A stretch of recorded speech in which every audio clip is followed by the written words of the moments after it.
Hey, everybody. I came in from Quebec City, where it is a lot colder than it is here. Oh my, what a crazy period of time we're living in right now. I'm sure you have tons of questions. I'm here to answer all of your questions, and so why don't we kind of start with that? I guess probably most of you are Star Trek fans, so you're going to want to know that I am on Picard. and I can be happy to tell you, exactly who dies and, and how the show ends and what happens in between, and I'll tell you all that stuff. So let's hear some questions. Yes, come, yes, over here. Oh, the questions are over there, so stand up over there. Or you can shout them out if you can really shout. Hey, John, how's it going? Good. You enjoying New Orleans so far? Yes, so far I'm doing well. This is the first time that I have been with a large group since about a year and a half, 2 years, so I'm like a little like that. I was walking with my grandson. It's really kind of sad when you think about it. I'm walking with my grandson. He's just turned 3 years old, and we're walking in the park. This was in September, October, like November, okay?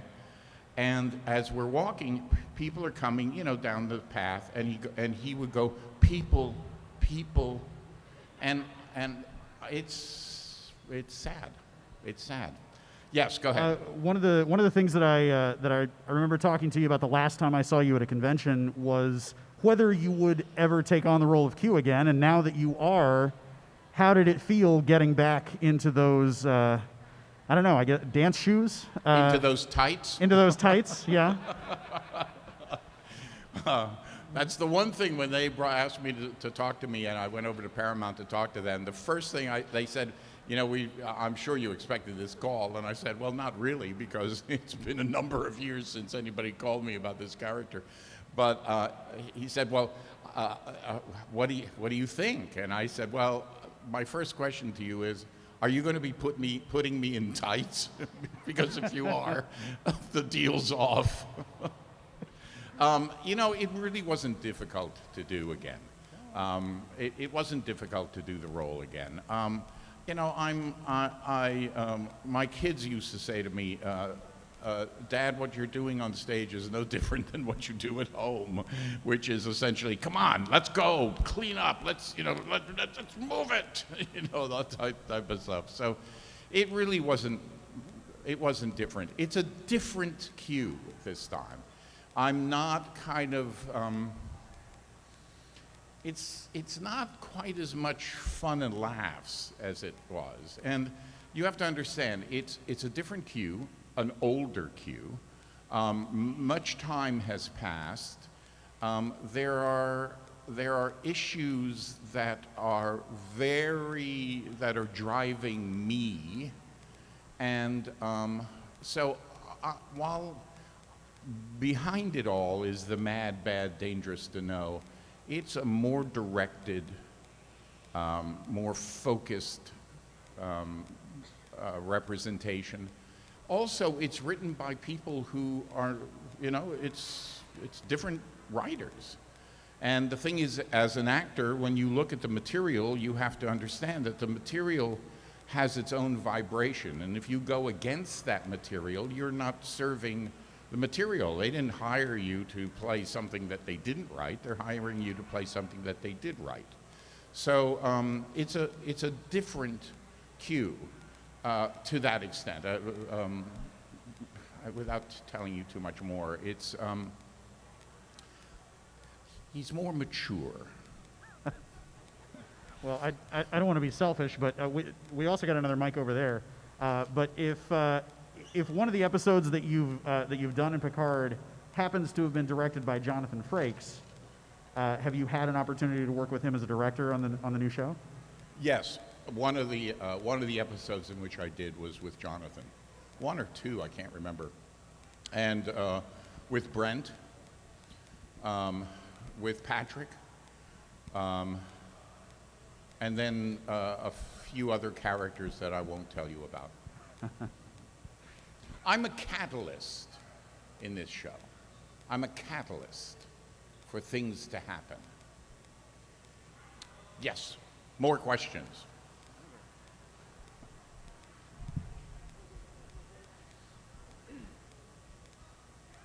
So just, oh, sorry, that's loud. I've watched every episode of TNG. Obviously, your role as Q is actually the main character. I don't care what Patrick Stewart might say about that. It's obvious, right? You've all seen TNG. No? The Next Generation for any of y'all. But in that being said, as you talk about being a catalyst in the new show, for me watching every single episode of The Next Generation, you were definitely a catalyst in there. But in that, that's the way I see it. I'm just a viewer. How would you put it as the difference between how you saw your role in The Next Generation and how you see your role in Picard as the catalyst? Because I saw you as the main. Well, one of the things in which I think in the old show, I mean, it was. Yeah, the no, 80s. I'm with you. I'm with you. Is that the character of Q, when I played him, was never to be a fully developed character. It was a one-shot. You just did it so well. Gene Roddenberry had written it to fill in a void. They wanted the show to be an hour long. The studio said it has to be 2 hours. We want to start Next Generation with an MOW, movie of the week type thing. So he wrote, he did like an add-on, and so the character of Q was created. So in a way, the 6 episodes that I did for Next Generation, one a year without minus one, so was a development of the character. So you learn something new, seemingly each time, along with being annoying and doing this and what have you. You discovered a little bit something new about the character, and that's how I looked at it. So that on the last episode, which was All Good Things, I ended up kind of what's the word? I thought of it. I thought of those 6 times as a facet, a cut in a diamond. And each cut showed something different, and I would sort of, burnish that cut up and polish it and make it good. This time, no one's questioning who Q is. No one, it isn't as if we don't know, and that is in large amount because of you all. You're the ones who have filled in this gestalt. There might be, well, it's 5 here, but let's call them 6. There might be 6 episodes, but you filled in all of the stuff in between. So we didn't have to do that, nor did anyone feel that they did have to do that. This time, it's Q has come back for a reason, and the reason is what this season 2 is about. Thank you. Oh, over there. People keep on going over there, and I was going, now I understand. I'm so sorry. It's all right. I'm sorry. We can't answer questions on this side, though.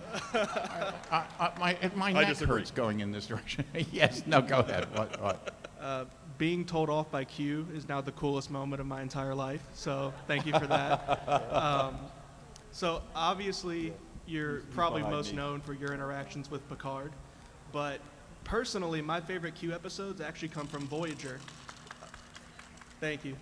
So I was wondering if, other than Picard, if you had a favorite character to interact with. I also love your stuff with Worf. Eat any good books lately? That's a great line. So other than Picard, are there any favorite characters you loved doing scenes with? Well, mostly they were with Picard, and mostly with Kate, or whatever her name is, Janeway. Yeah. So,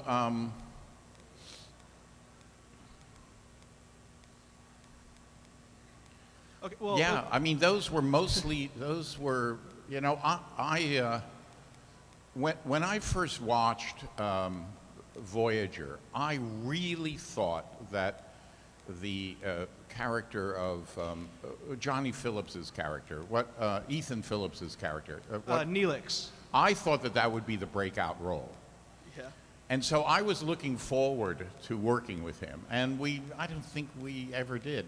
He and I are great pals. We enjoy each other very much, but it seemed to be that I was mostly with the two captains.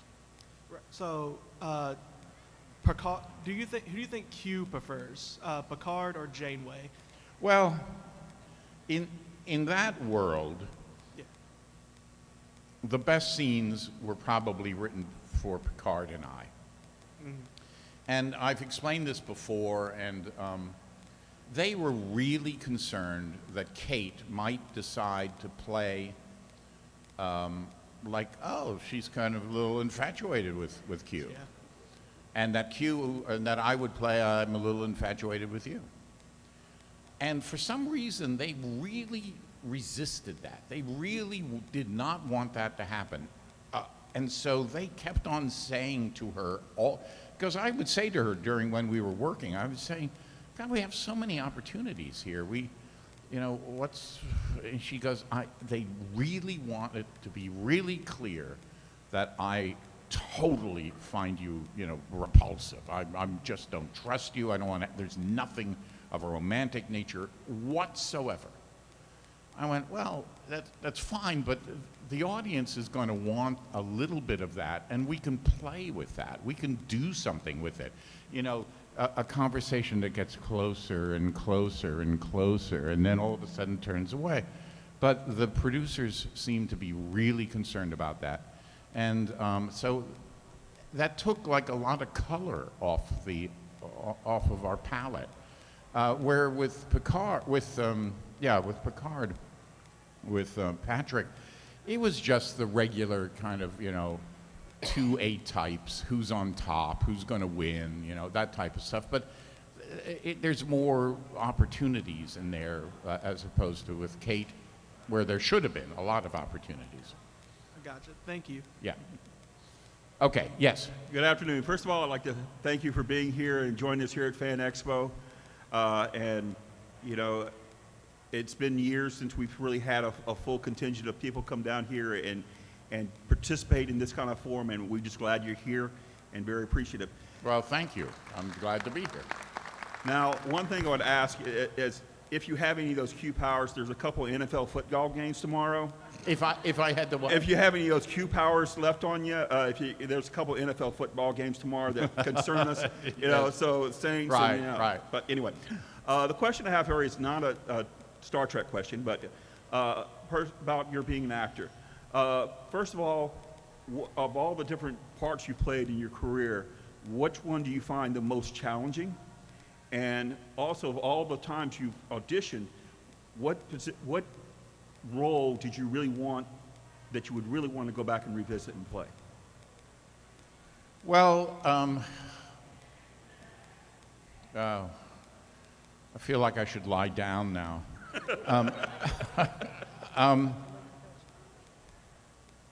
When I used to teach acting, I used to say to certain students who I wanted to make sure that when I did say this to them, that they didn't think it was a letdown, or I was somehow thinking that they were not as good as they should be.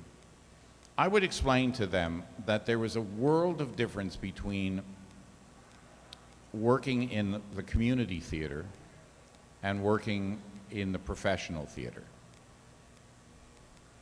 In the professional theater, you have a great deal on the line, and you need to make a living.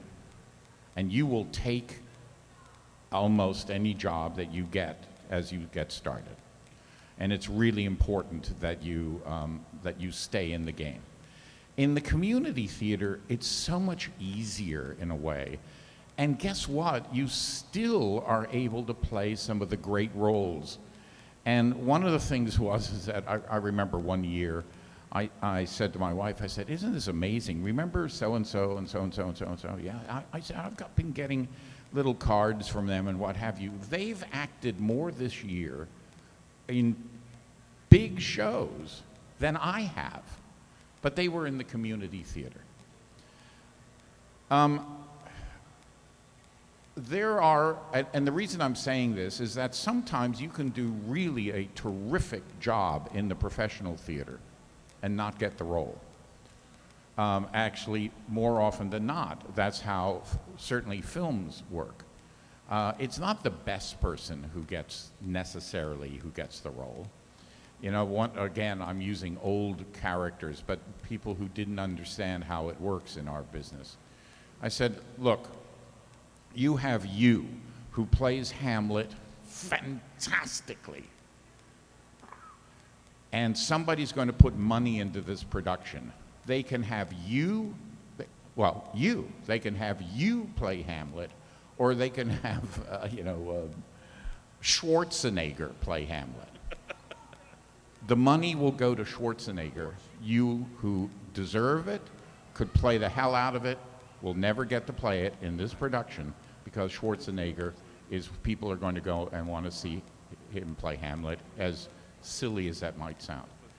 So our business is not necessarily one of a meritocracy at all.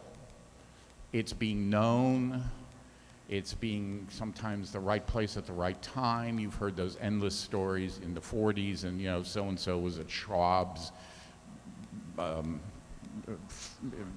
fountain, soda fountain, when somebody, the director comes in and says, oh my God, you're perfect for my movie. So there were many, so this is all by way of saying there were many roles that I really wished I could have played, and did I thought, a pretty good job, but just did not get the role. And then there were, conversely, roles that I was asked I got because I had a little bit of luck. I'm waxing on a little bit, but I want to give you this general understanding so that, I had done 2 series for CBS. I had been under contract with Universal. I had done 2 series for, not CBS, NBC. And my agent called me and she said, there's a new casting director there and she would like to meet with you. I said, okay. So I go in, and the lady didn't seem to know who I was, and it was one of those horrible meetings where she's on the phone and she's talking, and she goes, oh, excuse me, and she goes, no, you go ahead and talk while I'm talking on the phone. It was like, Christ, this is horrible. This is horrible. And I had an audition, so I left there, and I was so despondent about it. I had an audition about 2 hours later over at Disney. And I was kind of guessing, I'm just going home. Screw this. I've had enough of this. And then I thought, no, you're a professional. You're a professional. You cannot afford those type of emotions about this stuff. You're a professional. Just go and do it. But I was feeling pretty poorly about it. I walked into the room, and another thing is that in Los Angeles or in New York, you will walk into a room of 20 people who they've brought in that day to play your part, and all of you sort of could do it. You could go eeny, meeny, miny, mo. Okay? But so that's another reason you kind of go, oh my God. So I'm waiting, and all these people go and stuff like that. And it's now my turn. I go up to the door, and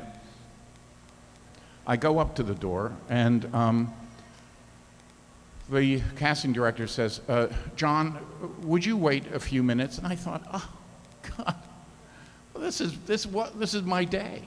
My God. Could you wait a few minutes? Mel Brooks is coming across the studio to see your audition. Oh, well, yes, of course. I auditioned, and I got the role. Someone had told Mel Brooks, you ought to see this guy. And Mel Brooks had hoofed across the lot to watch me. And because he had invested himself, and I dare say because I think I did a good job, but he had invested that walk, I got the job. Which is, in fact, the way I got the Star Trek job. When I was doing a play, and my agents called and they said, you have an audition tomorrow, 4:30, Star Trek. I went, Star Trek? They did Star Trek. Well, they're doing it again, and she's reading down a list, and she goes, oh, I don't know, the character must be a typo, it's just the letter Q. And I said, well, Ro, I'm rehearsing. I can't just walk away, I'm rehearsing a play at the Mark Taper Forum, the main theater in Los Angeles. I did not go to that audition. A week later, the man, my agent called and said, you didn't go to the audition? And she goes, no, well, there's a guy, the producer keeps on calling for you. So I said, okay. She said, can you figure out a way if we have the audition at your lunch hour? Could you make it up there and back? I said, yes, I'll do that. So I made it up there. I ran up, I had an hour. Drove up to Paramount, walked in, did my audition. As I'm walking out, this guy comes out, he's a big guy, bigger than I am, puts his hand on my shoulder and he says, you make my words sound better than they are. And I said, well, you must be the writer. And he said, I'm Gene Roddenberry. I had no idea who that was. And then he said, I think we're going to be seeing more of you. And I was like, yeah, heard that one before. And I'm making my way to the door now because I've got to get back. And the guy stops me and he said, the producer who's been calling for you. I went, oh. He said, yeah, this is a payback. I said, how is that? He said, about 5 years ago, I was flat on my back in the hospital with a quadruple bypass operation, and you made me laugh when I thought I was going to die. And I figured I'd give you a chance when I had the opportunity. So that's how our business works. It's just sort of this web of things. That's why I always say to actors that, and I say it to all of you, you always say yes. You just say yes, yes, yes, yes, yes, yes, yes, yes, because these connective tissues begin to pay off after a while. Sorry, very long Thank you. answer. Yeah. So everyone here is going to applaud you for being a fantastic actor and representing some of their favorite iterations on screen and television. My question to you is, when did you become such a prolific pizza maker? I've seen video of you really getting into the craft of pizza making, and how did that start? And can I get an invite to your next one? Pizza maker. You make really good pizzas? Oh, pizza. Yes. I didn't know where you were going with that. Oh, Bob Picardo, I think you know him, had a pizza oven in this house that he had. And when we did the outside, my wife, I'm a very lucky guy. I was sailing the Pacific. But when I came back, I was gone for, I don't know, about 6 months or so. When I came back, there was a pizza oven. And that's where, the pizza stuff would happen. And Bob comes over to drop names. Bill Nye comes over. And we all have our own pizza recipe, our own pizza dough recipes, which we tout to each other, knowing full well that the other person isn't listening at all. One of our sons stayed with us, which was, ultimately it was a wonderful experience. He, his wife, and our grandson stayed with us from September until July of last year. uh, because of COVID, and they were working from home. They didn't want to put the kid in daycare, so we said, just bring them over. They were in D.C. I said, come to Los Angeles, bring them over. And my son said, as we were made pizza one night, my son said, "Oh, this is not really pizza dough. This is more kind of like what is it? The bread things that you have. What's it Like called? a pita? Flatbread. That's right. I was insulted. It was the most insulting thing I've ever heard. I was ready to either move out or have him move out. So that's where. So we did a couple of those. Amazing. Yeah, Absolutely they were amazing. great Thank you. fun. Yeah. Yes. The question I have, well, it's not really a question, but I want to say one of the best parts of Star Trek that you played that I enjoyed the best was when you were with Avery Brooks, and he punched Q, and Q goes, "Picard never punched me." That Right. was one of the best episodes or parts that I've ever saw you play in Star Trek.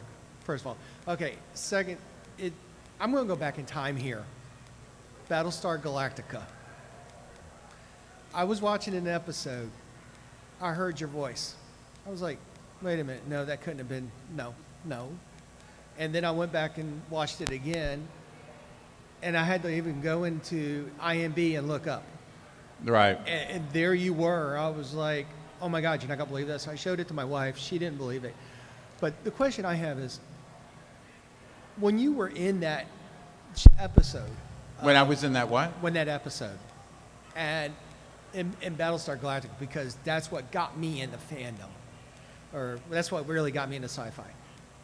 What were you thinking? I mean, do you remember what you were thinking when you were in this episode? I was ecstatic. frightened out of my mind.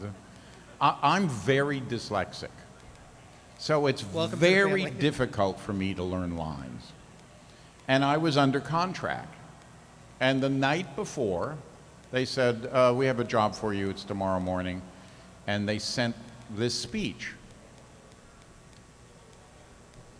Without anybody, living alone at the time, without anybody to help me learn the lines and what have you, it was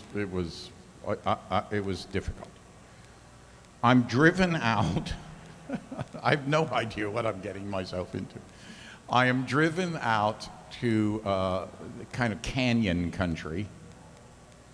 I am placed in between these two canyons. I'm in some crazy ass spacesuit with a mask over me, which I was so young then. Now I would have known what to do, but I didn't know that. And then all of a sudden, I don't know, like 50 people and a bunch of planes and what have you start moving this way on me. It was really scary. I was like, oh my God. And I have to, action. I was like, like that. And I do remember saying, you only have one more out of me. I got it right the first time. I got it right the second time. I knew I would never get it right the third time for some reason. So that was my experience of was it Battlestar Galactica? Yes, sir. Yeah, there we go. I just say thank you very much for helping me get into I'm sci-fi delighted. and fandom. Well, I there really it is. appreciate You never know where it's going to be helpful to somebody. that. Exactly. Thank you. That's right. Yeah. Howdy ho, neighbor. You said no spandex earlier, so now I gotta know. You wore a lot of kooky, weird outfits in Star Trek. What was your favorite outfit to wear? Oh, my favorite outfit was probably the first one, the one in which I kind of looked like the Pope. That was great. Can I join your religion? That was great. It weighed a ton. It was like I was carrying around the drapery for an entire, convention center. I mean, it was just like, oh my God, this is really heavy. But it was great. That's the one in which I like the most. Also, Chicago or New York style? What's that? Chicago or New York style pizza? Oh, Well, I don't. You know what? I don't even know specifically what you mean. Is there? I like mine very thin and almost cracker-like.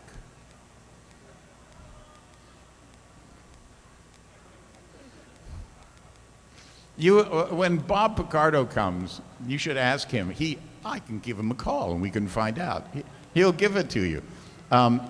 He and Bill came up with a pizza that is so glutinous.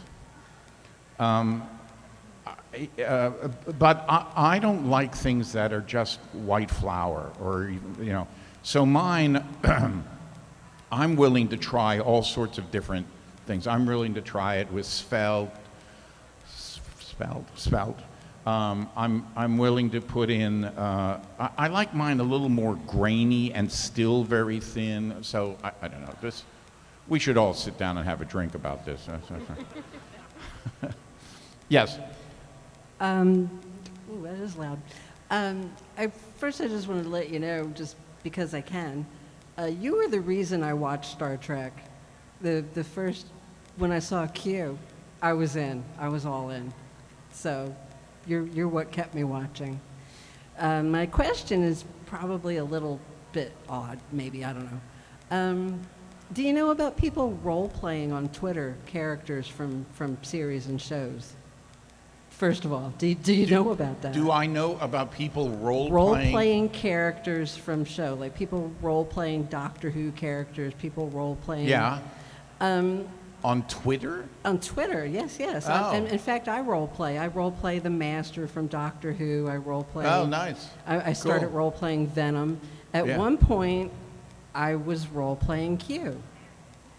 And I've always wondered, I've been doing it for almost 10 years, and I've always wondered what any of the actors who made those characters famous, what they think of the fact that there's people on Twitter role-playing the character that you played, like using your face and role-playing the character that you played. I will answer this obliquely by telling you, because your question is, how do we feel when we... Yeah, when I've always wondered, well, like, what actors think of that. Right.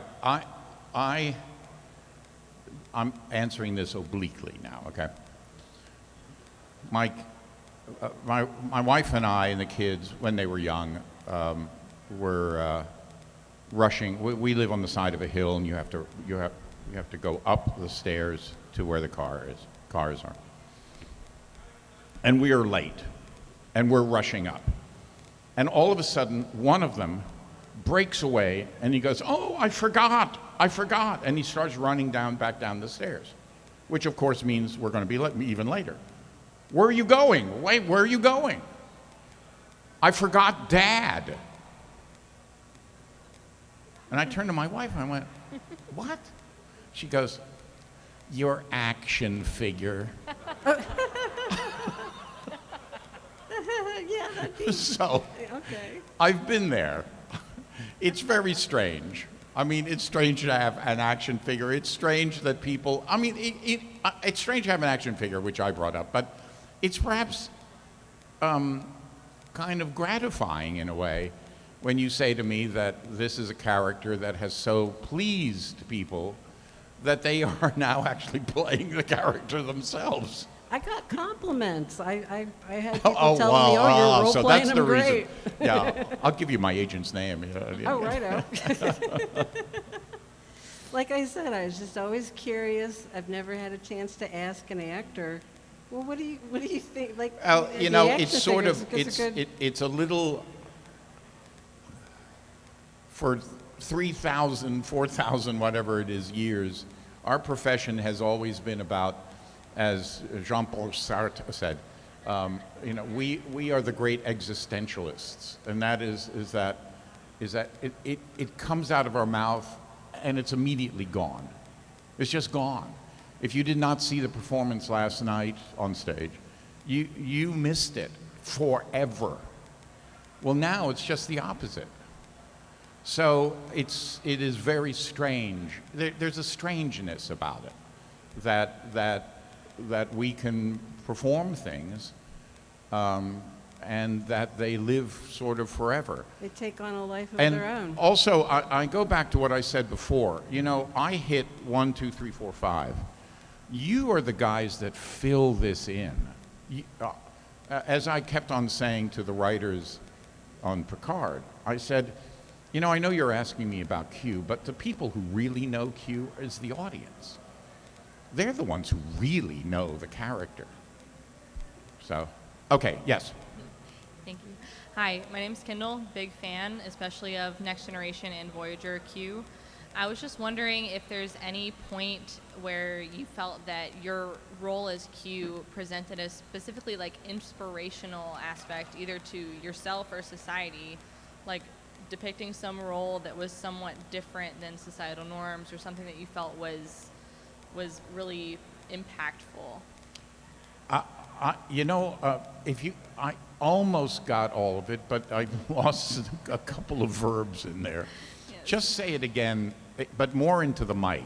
Okay, so something in your role as Q, whether it was a scene or a whole episode that you felt was particularly impactful either to yourself or society, or inspirational or specifically different, something that was really moving to you. Well, I think that there were two shows that I thought were particularly, they were intended to be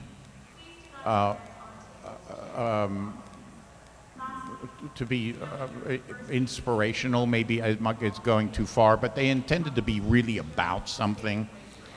The show on Voyager where we talk about suicide. Classic. That's classically what Trek is good at.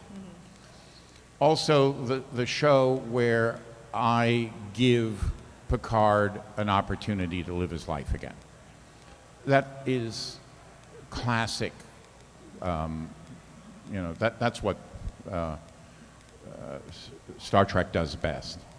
That's why, in a way, I'm not so sure whether these movies are moving in that direction, or whether they've sort of lost a little bit of that. You know, there are so many movies that are action movies, and they do it really well. Franchises, and they do that really, really well. I think that. Join us in the family zone right now.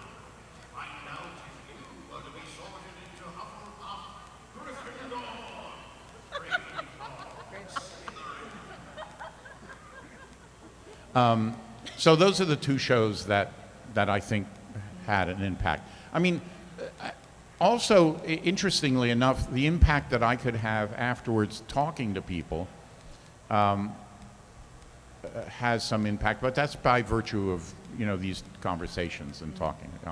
Okay, I've got to wrap it up, I'm told. Yes, one last question. Hi there. It's just two statements, really, no questions. But I'm going to bring you further back than Q. But when I first saw you as Q, I don't know if it was that very first time or started watching, I remembered Eugene Bradford. Ah, yes. And my mother and I were Big Days of Our Lives fans, and I kept having Eugene in my mind, and I loved that. It was like, and then Q came about, and it was great. And then, since we're out of time, but my husband knows that I bought a photo op, and he says, well, when you see him, ask him, how's General O'Neill? How's who? General O'Neill. My husband is a huge Stargate fan. Oh, okay. So he said, Yeah. I was. Yeah. Just quickly, Days of Our Lives was the best fun I've had as an actor.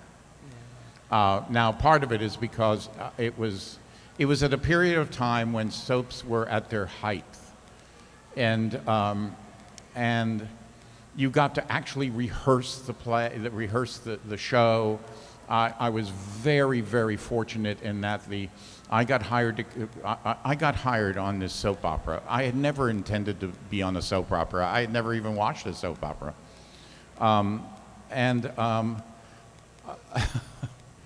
I I looked at the soap opera 2 or 3 days beforehand just to study it, and I went, you know, I'm hired to be a psychopath. But what they really need is a comedian, because the show is really kind of plotty.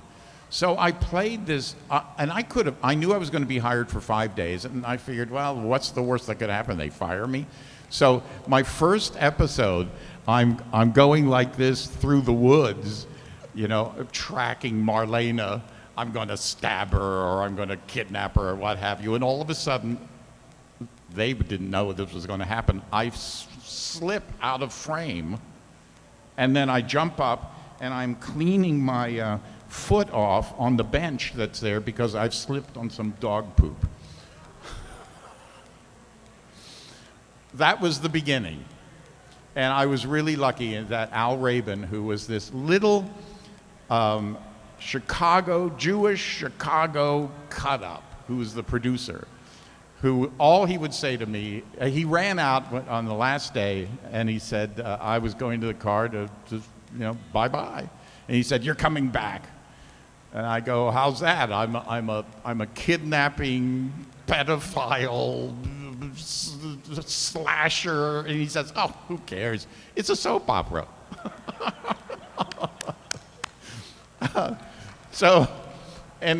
I was on the show for 3 years, and the only thing, and Arlene Sorkin and I were on the show, and the only thing that he would say to us is that faster, funnier, and then he would go on to give other people notes, and we were able to do just about everything. When I tell these stories to other actors, they said that period. I've never heard of that relationship between actor and producer on a show. They would come to us and they would say, Arlene and I, they would say, we're running about a minute and a half under. Make up something. Do whatever you want. So we would.